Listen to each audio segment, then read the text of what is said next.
इसी तरह के और इंटरेस्टिंग वीडियो पाने के लिए आप हमारे चैनल को सब्सक्राइब करके बेल आइकन दबाना ना भूलिए। आप दो नाम याद रखें, अनवर पाशा और मुस्तफ़ा कमाल पाशा।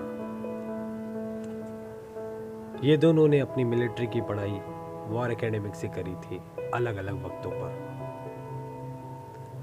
और वॉर एकेडमी उस वक्त फ्री मेशनरी का साजिशों का अड्डा बना हुआ था, और उस वक्त फ्री मेशनरी का वतन नाम की एक सीक्रेट तंजीम थी। ये दोनों उसके मेंबर रह चुके थे, और मुस्तफ़ा कमाल पाशा तो उस तंजीम का लीडर भी बन चुका था। फिर अनवर पाशा की अगुवाई में इतिहाद कमेटी के नाम से एक बागी ग्रुप बना। मेरा नाम है फारूकी खालिद, आप देख रहे हैं फारूकी रूल्स की नई सीरीज आओ जाने। और इस ग्रुप के बनने के 2 साल बाद इस ग्रुप ने उस वक्त के सुल्तान अब्दुल हमीद के खिलाफ बगावत छेड़ दी।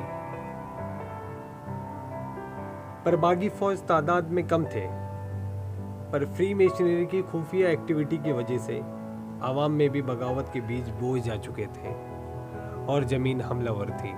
इसलिए जो फौज सुल्तान अब्दुल हमीद ने बागियों से लड़ने भेजी, वो भी उनसे जा मिली। जब बागी फौज कुस्तुनतुनिया पर हमला करने की तैयारी कर रही थी, और आखिर हमले से पहले अनवर पाशा बर्लिन गए ताकि ज़रूरत पड़ने पर बाहरी मदद मिल सके, क्योंकि बर्लिन ही उस वक्त यहूदियों का मरकज़ बना हुआ था। जब सुल्तान अब्दुल हमीद को पता चला कि अनवर पाशा बर्लिन गया है, तो उसी वक्त सुल्तान अब्दुल हमीद ने बागी फ़ौज के कुछ लोगों को अपने साथ मिला लिया और उनके कुछ अफसरान को मार दिया। और एक बार फिर फिज़ा में इस्लाम, सुल्तान और खिलाफत के नारे बुलंद होने लगे। इसका पता जैसे ही अनवर पाशा को मालूम हुआ, वो फ़ौरन बर्लिन से वापस आ गए और बागी फ़ौज की कमान अपने हाथ में ले ली और पूरी ताकत से कुस्तुनतुनिया पर हमला किया और सुल्तान अब्दुल हमीद को गद्दी से उतार दिया और उनके कई अफसरान को फांसी दे दी।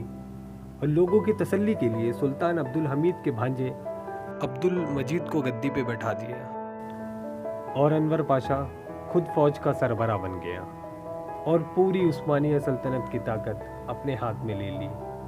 अब खलीफा सिर्फ नाम भर के लिए रह गए थे। उस्मानिया सल्तनत की पूरी ताकत मिलने के बाद अनवर पाशा के अंदर का मुसलमान जाग गया और अनवर पाशा अपने पुराने यूरोपियन इलाके वापस पाने के लिए फौज को तैयार करने लगा।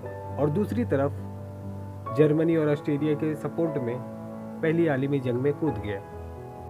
ये देखकर फ्री मेशनरी हक्का बक्का रह गई, क्योंकि जिस मकसद से अनवर पाशा को सत्ता दिलाने में मदद की थी, उसके उलट अनवर पाशा उनके ही खिलाफ मैदान में आ गया। इसे देख फ्री मेशनरी के जो आला कमान थे, उन लोगों ने अब अपने वफादार मुस्तफ़ा कमाल पाशा को आगे बढ़ाना शुरू किया। और फिर मुस्तफ़ा कमाल पाशा ने अनवर पाशा के खिलाफ साजिश करना शुरू कर दिया। और इधर अनवर पाशा जंग में होने वाली विदेशी हमलों को एक के बाद एक नाकाम कर रहा था। इस वजह से वो आवाम में बहुत पसंद किए जाने लगा। और साथ ही अनवर पाशा ने जर्मनी की फौजी अफसरान को तुर्की की फ़ौज की ट्रेनिंग के लिए हायर किया था। मुस्तफ़ा कमाल पाशा ने अनवर पाशा के खिलाफ ये कहते हुए तहरीक चलाई कि तुर्की फ़ौज के लिए जर्मन अफसरान की मदद लेना ये तो तुर्की सेना की तौहीन हुई। इस तरह फ़ौज में ही जंग से इख्तिलाफ पैदा हो गया और वही फ्री मेशनरी की दर पर्दा साजिशें भी बढ़ने लगी। इसी बीच पहली आलमी जंग में जर्मनी और ऑस्ट्रेलिया की हार हो गई और वर्षा ट्रीटी अमल में आ चुकी थी। बाद में तुर्की भी इस जंग में हार गया और अनवर पाशा की आवाम में इमेज खराब हो गई। तुर्की की हार के बाद ग्रीस और ब्रिटिश साम्राज्य ने ऑटोमन एम्पायर के ज़्यादा हिस्से हड़पने के लिए पहल शुरू कर दी, मगर अब रशिया और फ्रांस ने मुस्तफ़ा कमाल पाशा के अंदर से मदद करना शुरू कर दी। मुस्तफ़ा कमाल पाशा ने पहले ग्रीस को भगाया, फिर ब्रिटिश सेना से मुकाबला किया, मगर अब ब्रिटेन भी ज़्यादा लड़ने की हैसियत में नहीं रहा। नतीजा ये हुआ कि 1920 की सेवा ट्रीटी हुई और सभी पक्ष मौजूदा तुर्की के नक्शे पर सहमत हो गए और नया तुर्की मुल्क वजूद में आ गया। खिलाफत उस्मानिया का खात्मा धीरे धीरे स्टेप बाय स्टेप में किया गया। इसमें सैकड़ों साल तक मिल के रहने वाली यूरोपियन अवाम के दिलों में मुसलमानों की शदीद नफरत और यहूदी जैनिज़्म के अहम टूल फ्री मेशनरी का खास किरदार रहा। 1920 में खलीफा को मजबूर कर नेशनल असेंबली कायम की गई और फिर 1922 में सुल्तानी ख़त्म की गई और 1923 में तुर्की रिपब्लिक वजूद में आया और मुस्तफ़ा कमाल पाशा सिपहसालार से तुर्की का पहला राष्ट्रपति बना।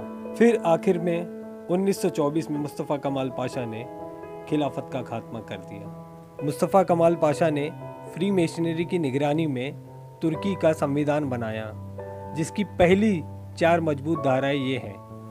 पहली, तुर्की एक जमहूरी सियासत होगा। दूसरी, तुर्की एक सेकुलर स्टेट होगा। और तीसरी, तुर्की का एक नाम और एक झंडा तय किया गया। और चौथी, ऊपर की तीनों धाराएं किसी भी सूरत में बदली नहीं जा सकेगी। ये 4 धाराएं ऐसी हैं कि तुर्की आवाम 100% एक राय होकर भी इसे बदल नहीं सकती। इन धाराओं की हिफाजत के लिए तुर्की की फौज को बहुत से अथॉरिटी देकर संविधान का जमीन बनाया गया है। मतलब अगर कोई तुर्की हुकूमत इन धाराओं में बदलाव करने की कोशिश करे तो वो बगावत मानी जाएगी और फौज को हक हासिल है कि वो मार्शल लॉ लागू कर दे। जुलाई 2016 में जो तुर्की में तख्ता पलट की कोशिश की गई थी, उसको आप इसी पस मंजर में देखिए। इनके अलावा कमाल पाशा ने तुर्की की भाषा के अल्फ़ाबेट को अरबी से बदलकर रोमन लिपि में कर दिया और एक नियम ये बनाया कि कोई भी सरकारी काम इस्लामी नाम से हरगिज़ नहीं किया जाएगा।